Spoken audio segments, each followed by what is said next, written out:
I think I have 4 videos left to film in order to get everything done for this week. Psh, it's fine. Hi everyone, my name is Maddie and welcome back to my channel, or thanks for joining us if you're new here. Today we're back with another episode of Webcomic Wednesday, and I think this is episode 8. I noticed that I had 2 episodes 4s the last time I went to upload a video, so I didn't fix the thumbnails, but I think I fixed all the titles and they're all in a playlist that's in order now. If you want to go back and watch them, I will throw a link up somewhere so you can find that. So today we're going to be talking about the series Check Please, which is written by Ngozi Ukazu, and it follows Eric Biddle, who's a former Georgia junior figure skating champion, vlogger extraordinaire, and amateur patisserie baker. He's starting his freshman year playing hockey at the prestigious Stanwell University in Stanwell, Massachusetts, and it's basically nothing like co-ed hockey back in the South. For one, there's checking. It's a story about hockey and friendship and bros and trying to find yourself during the best 4 years of your life. Best 4 years of your life, that's a little interesting, though I do love university, so I can't lie. This is a completed series. It has its own website that you can read it on, but there is also physical copies of it as well. As always, all that lovely information will be linked down below if you want to read about it. Since I covered the premise, I'll dive a little bit more into the plot. So this book is split up into, I guess, like 4 chapters or 4 sections, each one following one of the years of, I think I'm just gonna call him Biddy because that's kind of what they call him in the comic, but Eric, the main character, his time at university as he kind of, tries to get the ropes under everything, and then he works to build up relationships with his other team members and people around him.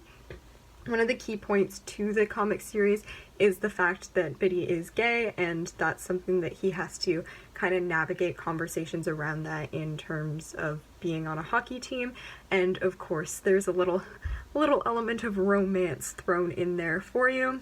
The other thing where the name Check Please comes from is the fact that Biddy has always been very hesitant to be checked whenever he's played sports, so there's that sort of physical uncomfortability that's a bit of a barrier to his hockey career that he has to learn to overcome. One of the things about the plot of this story is it sticks with the characters from the beginning, so even though Biddy is a freshman at the beginning, some of his teammates aren't, but we do get to continue on with them after they've graduated and see what happens, which is something that I really appreciate, that the story keeps that focus on those characters, because it helps keep the story grounded and keeps you moving forward and not like getting pulled away to all these random new people who are showing up, even though there is a focus on those characters as well.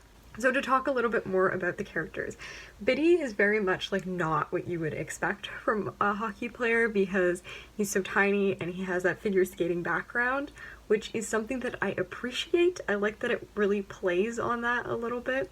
And then the fact that he's also a baker and just like a general all-around sweetheart. He really cares for people, really takes the time to like look out for them and be like, make sure you're eating and doing all the things that you need to do to look after yourself, which is something that I really appreciate. The other main character is Jack Zimmerman, and he is French-Canadian, a Canada rep, and he is the captain of the hockey team when Biddy starts there, and he's also the son of a hockey legend, so he has lots of pressure on him to feel like he needs to succeed. There's all the other players of the team, but my personal favorite character is Shitty. That's his nickname. That is not his real name. One of the few characters who can actually pull off a mustache and not look like a creep, but he's also just got like very much, I guess, dad vibes is the best way. Like he very much takes time to like look after everyone, and he's just that person that like everyone feels that they can confide in. There's actually a point in the story when he just talks about the fact that people just randomly come out to him all the time, and I feel like that just sums him up as a character and as a person, which I really appreciate. Yeah, there's a huge plethora of other characters throughout the story, and I feel like they help to ground it and ground the fact that this is very much a team environment, and the story itself really leans on those connections. Things that I really like about the story is the fact that this is a queer hockey story. We don't have enough of those, and I feel like sports is very much an area where there still very much exists this like idea of hegemonic masculinity, which means like you have to be a man's man, and if you're gay that doesn't fit into that knowledge. The fact that after reading this comic, I like grew up watching hockey, I love hockey, and I went to go and do some research, and I found out that there has never been an openly gay character in the NHL, And that just like says something to me about like the culture of sports, either from like a very young age, that there are people who are getting turned away from that because of the culture of the community, or that it's not a place that even in a professional league people feel comfortable opening up about themselves. That being said, people don't have to come out if they don't want to, but there is that culture around it that if you've read Frederick Bachman's Beartown, that's something else that like kind of was sitting in the back of my head as I was reading this. While Beartown like deals with all the heaviness of hockey culture and everything terrible that can go along with that, there is a hint of that in Check Please. I really appreciate that it like looks at a world of hockey where like sexuality doesn't really matter, and it really takes all the best bits of hockey and highlights them.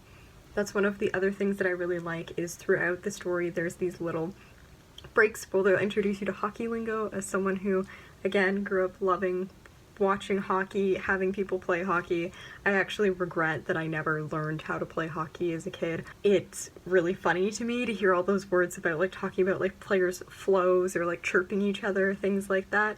So if you're someone who doesn't know hockey, they definitely break down the lingo for you so you're not gonna be completely lost when you're reading this story. I do like the relationship in the story. It develops very authentically in some ways, and I really like the fact that it just exists in the story.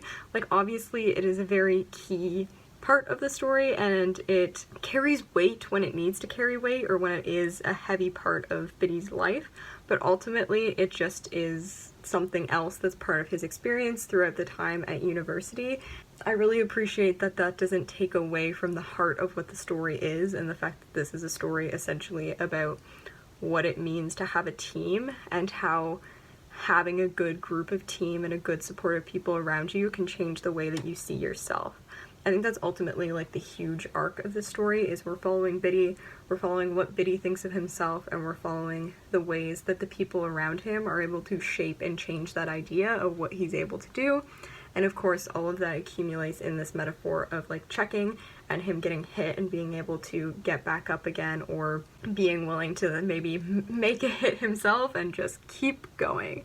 Yeah, what else do I normally talk about in these videos? I feel like that's kind of everything that I go on about. This video feels a little shorter, but I also feel like I talked really fast. I think I kind of covered everything that I wanted to cover. It's funny, it's lighthearted, there's definitely a couple like little minor trigger warnings that I'll just toss out there. Obviously there's some like internalized homophobia and a little bit of homophobic language that gets thrown around, but it's very, very minimal. It's very inclusive, very positive environment. And then one of the characters does have a past history with substance abuse, which just gets mentioned very briefly, and there's a very brief message about a suicide attempt. So I'm not sure if it's a suicide attempt or an accidental overdose, that's kind of left up to you in the narrative, but if you have concerns about it, I don't think it's flagged very well. So if you leave me a comment, I am more than happy to point out to you when specifically that happens, because I think it's very important to me that reading is something enjoyable and we need to make it as safe and accessible for people to do so. As someone who struggles with mental illness, like, those trigger warnings are so important to me to be able to have that heads up beforehand and decide whether or not I'm in a place where I can read that information. So yes, always feel free to reach out to me if you want to know more about it. Otherwise, this book is bright, it's fun, it's colorful. Take a look at it. If you love hockey, if you love teammate dynamics, if you love baking, it's got a little bit of something for everyone. So feel free to check it out, and I will be back tomorrow with another one of my Canada Reads videos, though there will be those coming out Thursday, Friday, Saturday, and then otherwise I'll see you next Wednesday for a Webcomic Wednesday. Leave any suggestions, comments, everything down below, and my Goodreads and art Instagram are there too, so you know where to find me. See you guys next time.